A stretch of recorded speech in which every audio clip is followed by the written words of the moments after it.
El CEIC y la Unidad Educativa Hatari Unancha presentan su programa Sinchiyari TV. Ñukanchikpa yuyaywan sinchiyarishun. Pedagogía.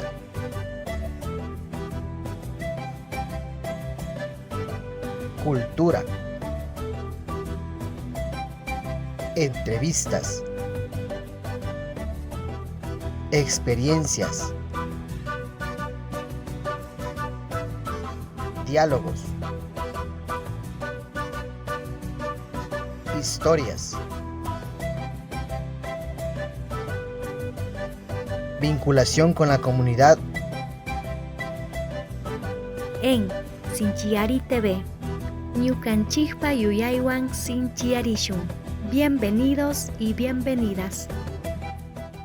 Buenas noches, extendemos un cordial y fraterno saludo a todos quienes nos acompañan nuevamente en nuestro cuarto programa de Sinchiyari TV Ñukanchikpa yuyaywan sinchiyarishun. En esta noche vamos a estar abordando el tema el rol de la Iglesia y la teología de la liberación. En esta noche me acompaña Luis. Bienvenidos. Muchas gracias por la presentación. Gracias a toda la audiencia que nos está mirando por TV MIG y Sinchiyari TV, una experiencia educativa desde el CEIC y el Hatari Unancha, una experiencia que ha marcado una trayectoria de vida a partir de la educación comunitaria. En esta noche vamos a abarcar la teología de la liberación como un punto de análisis a partir de la educación. Bienvenidos y bienvenidas. Podemos decir que la teología de la liberación es una reflexión teológica sobre el ser humano. En tanto corriente teológica cristiana, integró tanto a vertientes católicas como a vertientes protestantes, la opción preferencial por los pobres y la comprensión histórica de la situación de las comunidades permitieron una lectura renovada del Evangelio que hizo de la teología una reflexión crítica sobre la praxis de las comunidades eclesiales de base. La teología como reflexión crítica de la praxis histórica a la luz de la palabra. No solo reemplaza las otras funciones de la teología, como sabiduría y como ser relacional, sino que las supone y las necesita. Este tipo de teología que parte de la atención a una problemática particular nos dará, tal vez por una vía modesta, pero sólida y permanente, la teología en perspectiva latinoamericana que se desea y necesita. Se trata de una teología de la transformación liberadora de la historia y de la humanidad, y por ende, también de la población de ella. Fue en el Concilio de Vaticano II, convocado por Juan XXIII en 1959 y que terminó en 1965, donde se tomaron decisiones trascendentales para el posterior desarrollo de la teología de la liberación, como la necesidad de una pastoral acorde a las exigencias del mundo actual.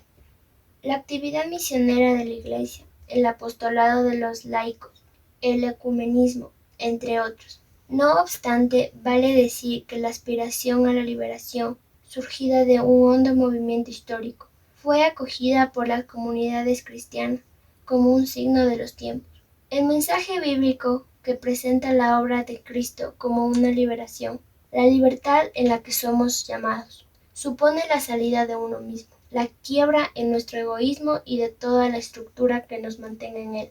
Se basa en la apertura a los otros. La plenitud de la liberación, don gratuito de Cristo, es la comunión con Dios y con los demás hombres. La Iglesia latinoamericana empezó a tener un caminar orgánico a partir de 1955, con la creación del Consejo Episcopal Latinoamericano CELAM, especialmente a través de sus conferencias generales del Episcopado Latinoamericano. Hasta el momento se han realizado 5 conferencias. ¿Sabías que en 1968 se celebra la Segunda Conferencia General de Medellín? En este momento, Pablo VI invitó a los obispos del continente a reflexionar sobre el papel de los jóvenes en la construcción de la Iglesia latinoamericana.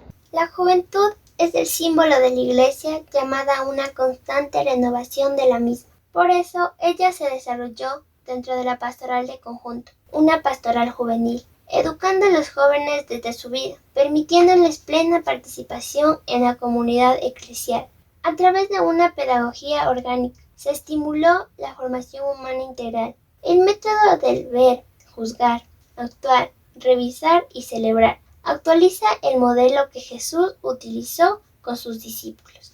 ¿Sabías que en 1979 se celebra la tercera conferencia general en Puebla? En este momento, la misión evangelizadora de la Iglesia Latinoamericana asume dos opciones preferenciales que terminarán marcando la experiencia espiritual de la religión: la opción preferencial por los pobres y por los jóvenes. El sacerdote peruano Gustavo Gutiérrez Merino afirma que en América Latina la situación de dominación histórica determina las relaciones sociales de dependencia y liberación. Por tanto, se necesita que la Iglesia asuma una comprensión más estructural de la realidad. Lo nuevo está en prestar preferente atención a las causas profundas de la situación y considerarlas en una perspectiva histórica. De ahí que pueda considerarse a la teología de la liberación latinoamericana como una antropología, debido a que centra su accionar en la comprensión histórica y cultural de la espiritualidad cristiana. ¿Sabías que la percepción del hecho, de la dependencia y de sus consecuencias permitió a la Iglesia una nueva toma de conciencia de la realidad latinoamericana? Un movimiento de liberación de inspiración marxista expresó la nueva postura de las comunidades. Todo esto exigió un esfuerzo de reflexión que respondiera a las cuestiones planteadas por esta nueva actitud. De ahí que los inventos de teología que se hacen hoy en América Latina vengan más de los grupos cristianos comprometidos con la liberación de sus pueblos que de los centros tradicionales de enseñanza. La riqueza de estos compromisos condiciona la fecundidad de la reflexión. ¿Sabías que, si se tiene en cuenta que el conjunto de la comunidad cristiana latinoamericana fueron minorías las que se comprometieron gradualmente y de forma variada con los procesos de la liberación de América Latina? ¿Sabías que las opciones políticas cada vez más revolucionarias de los grupos cristianos, sobre todo estudiantiles, obreros y campesinos, hicieron como frecuencia que los movimientos de apostolado laico entrasen en conflicto con la jerarquía, cuestionaran el privilegio de la Iglesia y finalmente motivaran crisis y renovaciones profundas en sus prácticas cotidianas y organizativas?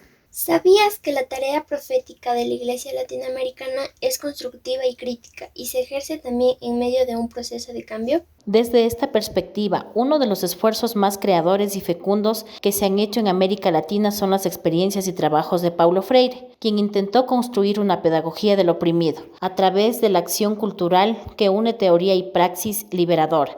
Los oprimidos perciben y modifican su relación con el mundo y con los demás hombres. En este proceso que Freire llama concientización, los oprimidos se liberan de la conciencia opresora que lo habita, cobra conocimiento de su situación, entra a su propio lenguaje y se hace el mismo menos dependiente, más libre, comprometiéndose a la transformación y construcción de la sociedad.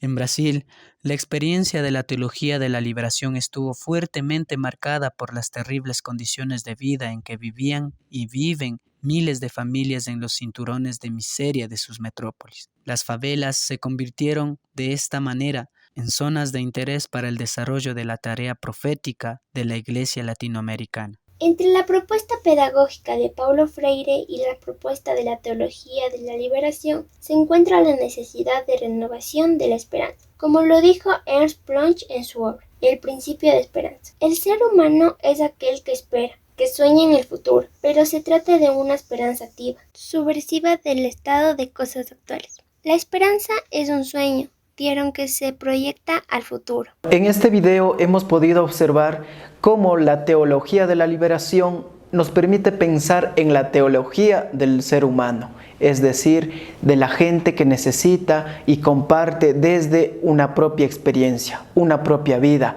Es de esta manera como la propuesta pedagógica de Paulo Freire se sustenta a través de la teología de la liberación, como una propuesta que permite pensar desde la realidad y un sueño que abarque todas las necesidades formativas a partir de la teología.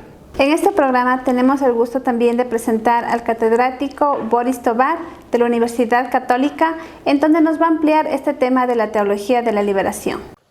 América despierta, sobre tus cerros despunta la luz de una mañana nueva. Era una vieja canción que entonábamos allá en los años 80.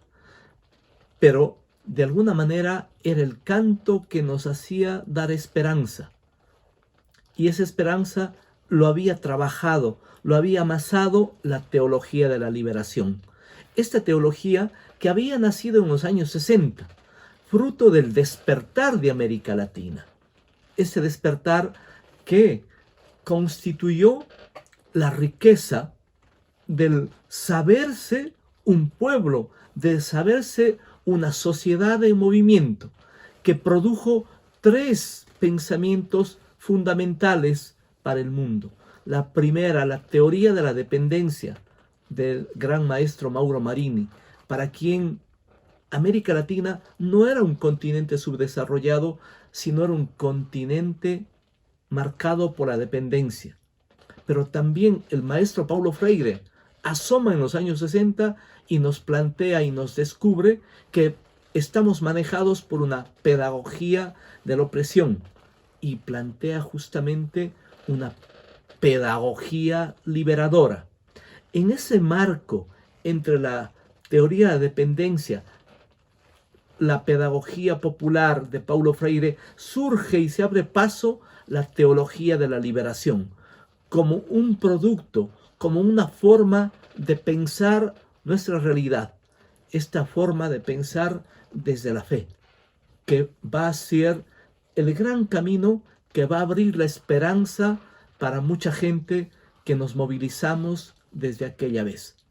Por eso, en 1971 apareció esta pequeña obra de Gustavo Gutiérrez, titulada como el tema que estamos abordando, Teología de la Liberación. Allí el maestro Gutiérrez plantea una pequeña diferencia.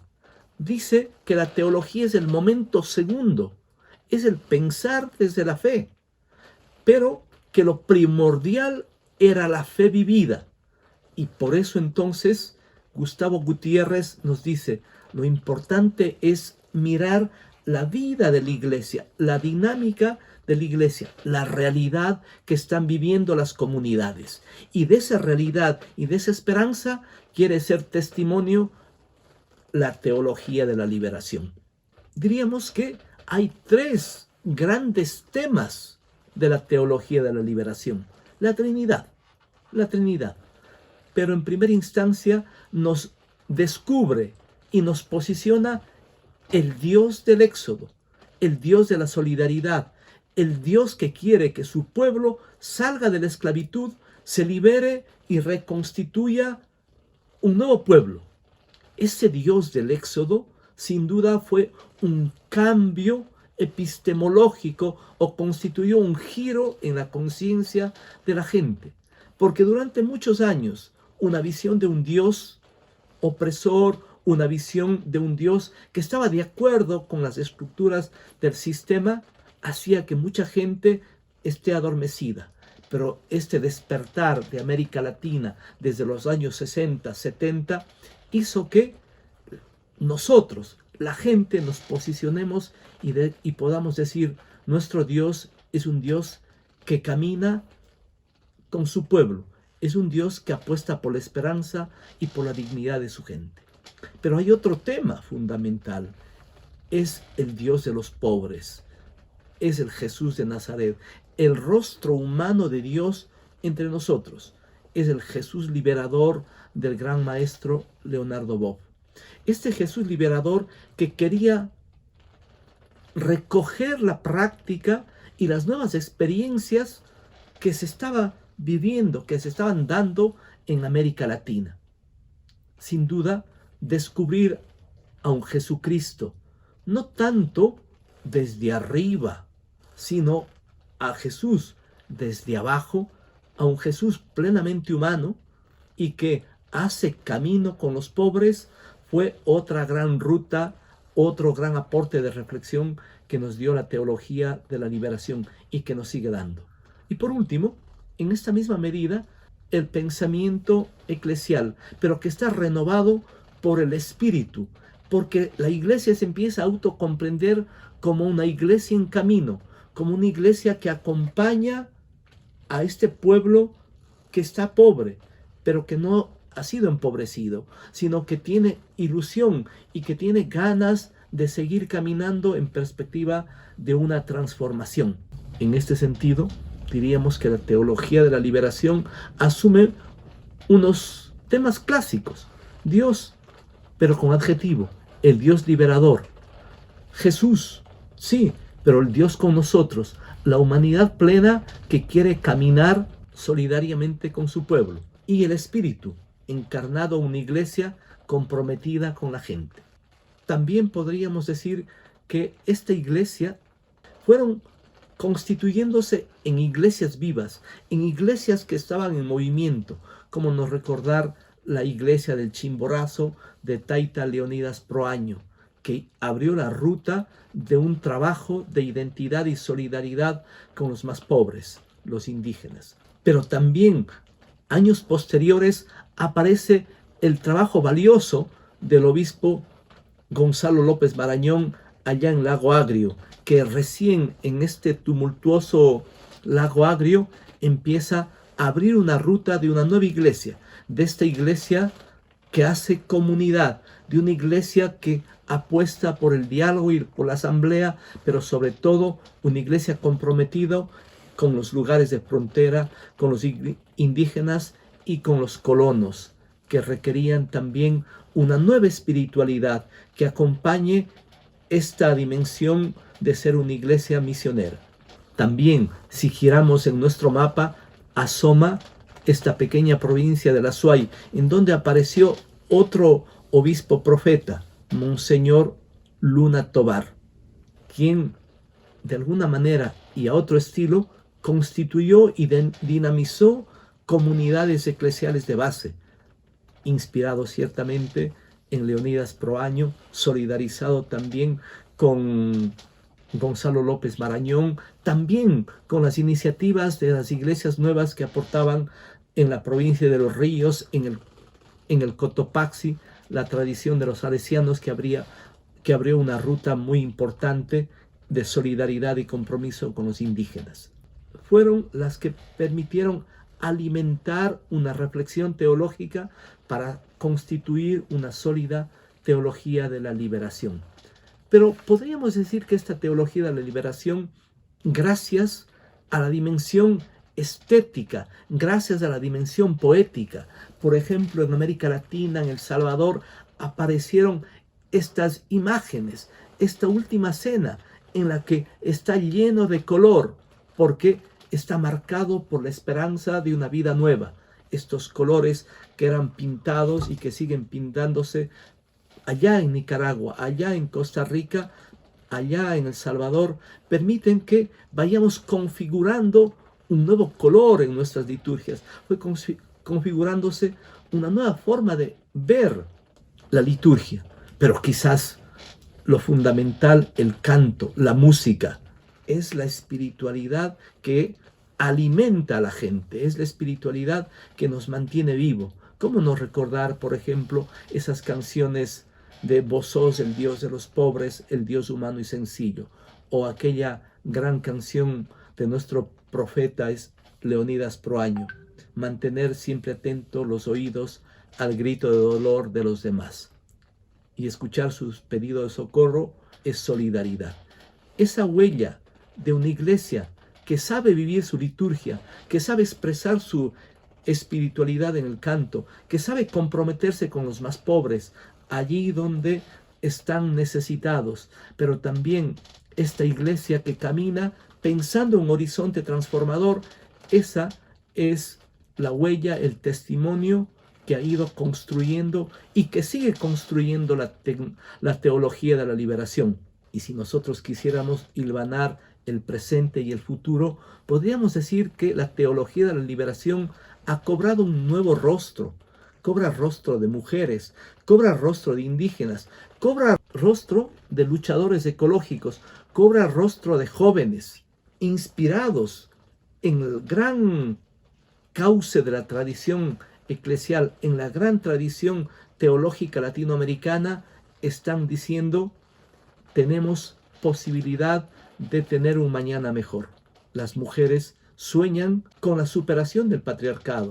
Los jóvenes militantes también de nuestras iglesias trabajan por la superación de estas formas adultocéntricas que todavía suelen estar presentes en nuestras iglesias y sin duda en nuestras sociedades. Quizás lo más vivo y lo más potente pueda ser estos movimientos en torno a la pasión por la vida que nos despierta las luchas ecológicas, que tienen como su sede en las iglesias de frontera, en las iglesias misioneras. Quizás esto ha sido un flash rápido de lo que podríamos decir la teología de la liberación en América Latina y particularmente en Ecuador. En este video acabamos de observar las propuestas que hace énfasis el catedrático, cómo la teología de la liberación admite a una reflexión teológica del ser humano y cómo el Evangelio desde las comunidades y desde el pueblo que necesita vivir y compartir ha socializado estos criterios como una dinámica de vivir en comunidad. Es justamente esto lo que propone Paulo Freire a una propuesta de pensar en futuro, de soñar y transformar, y a eso se apunta la teología de la liberación, vivir con dignidad humana. En Ecuador, uno de los precursores de la teología de la liberación es Monseñor Leonidas Proaño, quien en su trabajo luchó por liberar a ciertos sectores indígenas desde su historia, desde su contexto, por lo que vamos a dar paso al siguiente video para tener en cuenta su gran experiencia. Monseñor Leonidas Proaño, el obispo de los indios. El obispo de los indios, con el que a manera de insulto se lo empezó a conocer, se lo identificó luego por su actividad pastoral dedicada a defender y ayudar a los indígenas ecuatorianos, en especial en la provincia de Chimborazo. Monseñor Leonidas Proaño es uno de los principales referentes de la teología de la liberación de América Latina. Desde su lucha por los derechos y las causas populares, dejó un gran legado en el pensamiento, la pastoral inculturada, la comunicación y la educación popular. Nació en San Antonio de Ibarra en 1910. Fue ordenado sacerdote en 1936. En la diócesis de Ibarra, una de las principales obras fue la creación de la Asociación Juventud Obrera Cristiana. Fue también profesor en el seminario. En 1944 creó el semanario llamado La Verdad. En 1954, Leonidas Proaño fue nombrado obispo de Riobamba. Luego de una aproximación al pueblo de Chimborazo, se dedicó a trabajar preferencialmente por los indígenas. Su lucha fue por su dignidad, su organización, su derecho a la tierra, su inclusión en lo educativo, su cultura, su formación y su vida digna. Formó parte del Consejo Episcopal Latinoamericano CELAM y fue partícipe también del Concilio Vaticano II desde 1960. En ese mismo año, creó las escuelas radiofónicas populares como una herramienta para alfabetizar a los indígenas en su propia lengua. Estrategia fundamental para empezar a devolver la voz a quienes los diversos procesos coloniales se la habían arrebatado. En 1962 fundó el Centro de Estudios y Acción Social con el fin de que las comunidades indígenas cuenten con una institución que les apoye en definir un desarrollo digno y coherente con su cosmovisión y saberes ancestrales. En medio de una reunión en la que analizaban la situación del continente, en 1976 fue llevado a la cárcel por la dictadura militar junto a 16 obispos latinoamericanos, argumentando que era un encuentro en el que se conspiraba contra el sistema. En 1985, luego de su renuncia como obispo de Riobamba, fue nombrado presidente del Departamento de Pastoral Indígena de la Conferencia Episcopal Ecuatoriana. Por su labor social y apostólica, al siguiente año, el entonces obispo emérito fue nominado como candidato al Premio Nobel de la Paz. Continuó con su trabajo por los derechos de los indígenas, por lo que en 1988, junto a la Confederación de Nacionalidades Indígenas del Ecuador, CONAIE, promovió la campaña 500 años de resistencia india. Monseñor Leonidas Proaño también fue conocido como obrero de paz. En 1986, entonces obispo emérito, fue nominado como candidato al Premio Nobel de la Paz. En ese mismo año, a los 78 años de edad, Monseñor Leonidas Proaño falleció el 31 de agosto de 1988. Sus restos fueron llevados a la Catedral de Riobamba, donde recibió el sentido homenaje de sus amigos los indios. Luego, su cuerpo fue llevado a San Antonio de Ibarra y enterrado en el cementerio de la comunidad de Pucahuaico. En reconocimiento de su gran obra y extraordinario legado, el 26 de octubre de 1987 recibió el doctorado honoris causa en filosofía, otorgado por la Universidad de Saarbrücken, Saarland, Alemania. El 7 de julio de 1988 recibió el premio Bruno Kreisky, Austria, por la defensa de los derechos humanos. En agosto de 1988 recibió el doctorado honoris causa, otorgado por la Escuela Politécnica Nacional en Quito.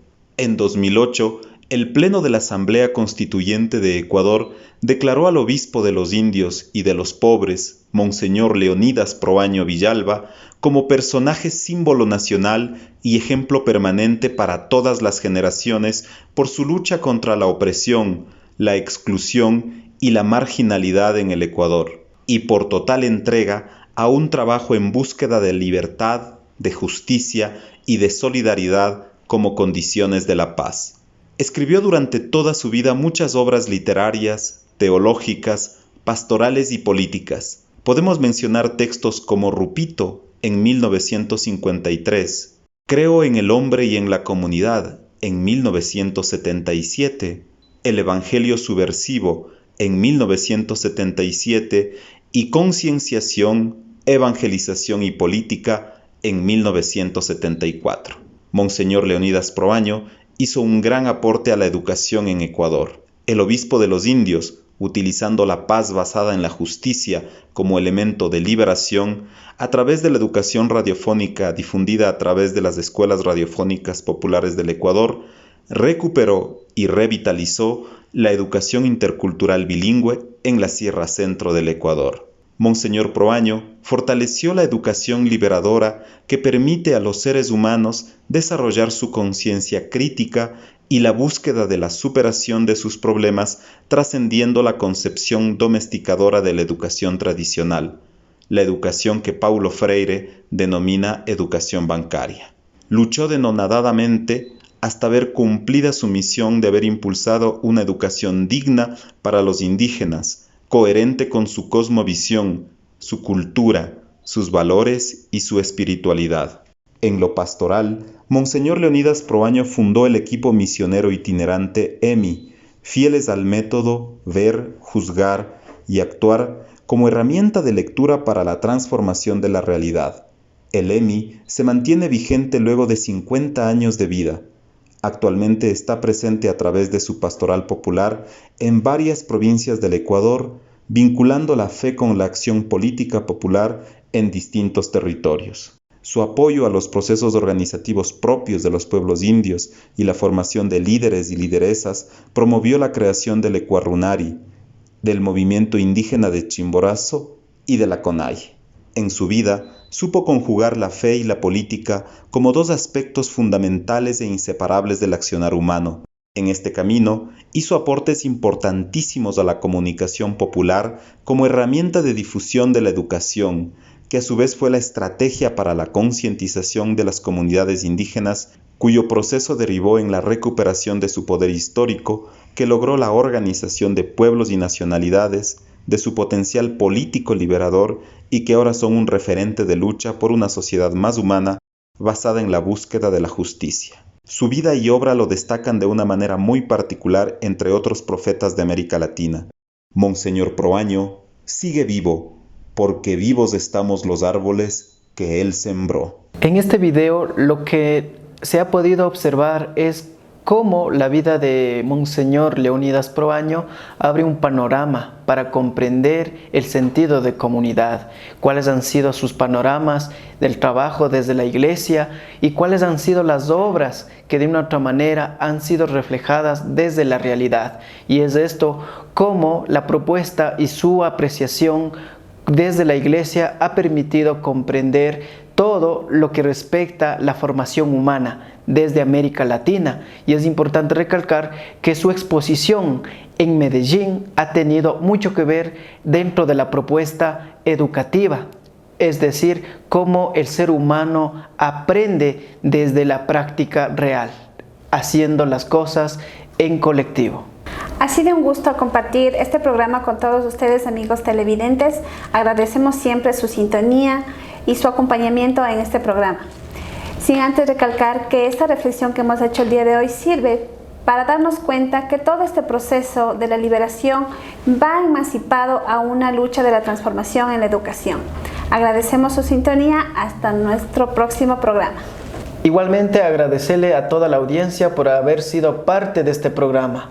Y es interesante cómo la teología de la liberación nos permite reflexionar y seguir pensando en comunidad, porque justamente el trabajo en equipo nos permite seguir trabajando para un futuro mejor, una transformación que responda a las necesidades. Y es de eso que las propuestas de Monseñor Leonidas Proaño, la propuesta que hace Paulo Freire, tienen sentido para sacar adelante a los más necesitados. Seguiremos compartiendo más experiencias a través de este programa de Sinchiari TV y TV MIG. Hasta la próxima.